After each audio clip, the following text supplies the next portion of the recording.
नमस्कार. आज मी फ्लावर, वाटाणा आणि बटाट्याची चमचमीत अशी भाजी बनवणार आहे. थोडीशी वेगळ्या पद्धतीने बनवणार आहे. चला तर मग रेसिपीला सुरुवात करूया. इथे मी फ्लावर, वाटाणा आणि बटाटा हळद मिठाच्या पाण्यामध्ये साफ करून थोडा वेळ ठेवला आहे. तोपर्यंत आपण मसाला बनवूया. इथे मी 4 चमचे तीळ घेतले आहेत, अर्धा वाटी सुकं खोबरं आणि 2 लवंगा, 1 दालचिनीचा तुकडा. हा मसाला थोडा जास्त आहे, मी यातील थोडासाच वापरणार आहे. इथे कढईत तेल तापवायचे. 2 छोटे चमचे, आपले पोह्याचा चमचा असतो तो, ते 2 चमचे तेल घेतलं आहे आणि आपल्याला ह्या भाज्या आहेत त्या 2-3 मिनटे थोड्याशा तेलामध्ये परतून घ्यायच्या. याने काय होतं, फ्लावरचा उग्र वासही निघून जातो आणि तेलामध्ये भाजल्याने फ्लावर जास्त गाळही होत नाही आणि भाजी खूप छान टेस्टी लागते. त्याच कढईमध्ये आपण तेल घ्यायचे. तेल तुमच्या आवडीप्रमाणे घ्या. यामध्ये जिरं घातले अर्धा चमचे आणि 2 तेजपत्ता, 2 हिरवी वेलची, 1 छोटासा दालचिनीचा तुकडा आणि 2 लवंग घातले आहे. यामध्ये तुम्ही हवं असल्यास 1 चक्री फुली घालू शकता. आता थोडंसं तडतडलं जिरं वगैरे की यामध्ये आपण 1 बारीक कापलेला कांदा घालून घ्यायचा आहे. कांदा थोडासा परतला, थोडा जसा ट्रान्सपरंट झाला की यामध्ये आपण आलं लसणाची पेस्ट घालायची.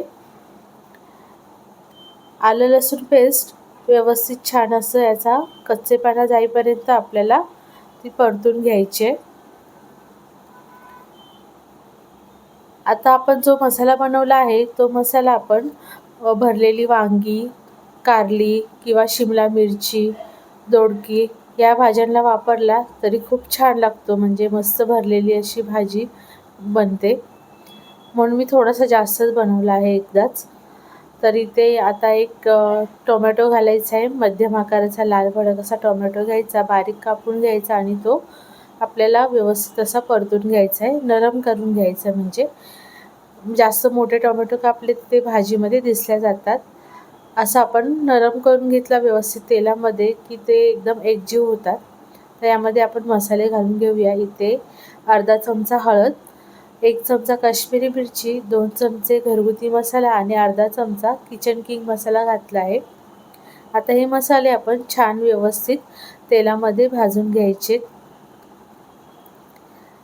हे मसाले व्यवस्थित छान भाजले की यामध्ये आपण तेलामध्ये परतून ठेवलेली भाज्या घालून घ्यायच्या आहेत. आता या भाज्यामध्ये तुम्ही आणखी थोडीशी फरसबी किंवा शिमला मिरची घेतली तरी ही भाजी खूप छान टेस्टी लागते. आता मी फक्त इथे फ्लावर आणि वाटाणा बटाटाच घेतला आहे.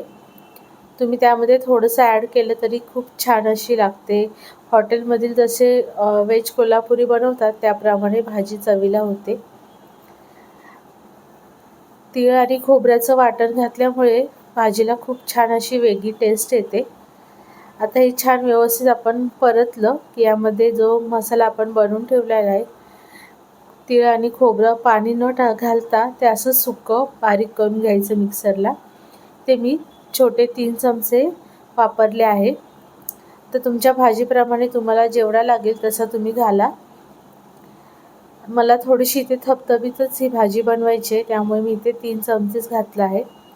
तर मसालाही व्यवस्थित छान एकजीव करून घ्यायचा आणि यामध्ये आपण गरम पाणी घालून घ्यायचं. इथे मी पाऊण ग्लास गरम पाणी घातलं आहे. तर यामध्ये आपण चवीप्रमाणे मीठ घालून घ्यायचं आणि आपण भाजी थोडीशी अशी हलवून व्यवस्थित घ्यायची आणि यावरती आपण झाकण ठेवून द्यायचं.